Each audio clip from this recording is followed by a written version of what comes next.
Magandang araw sa inyo mga mareng at eto nga ako ngayon magbibigay ako ng tips sa mga madalas na napapanisan ng kanin at para maiwasan natin ang pagtapon ng kanin dahil nga sa napapanis na o panis na. At ayan nga, ito ang aking maipapayo sa inyo at may bibigay na tips at ayan nga ako ngayon nagsasaing para ituro ko sa inyo kung paano ang technique natin dyan mga mareng.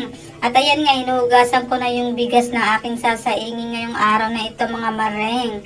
At ayan, binubuhos ko na yung pangalawang hugas ko na bigas. Ayan, syempre. At ayan na nga, susukatin na nga natin dyan kung gaano kadami ang tubig nating ilalagay dyan. Syempre, alam nyo na yan kung gaano karami yung tinapal nyo, ganun din karami ang tubig, no?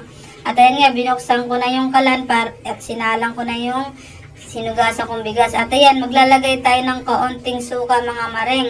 Ayan ang tips ko para sa inyo para iwas panis ng ating sinaing mga mareng.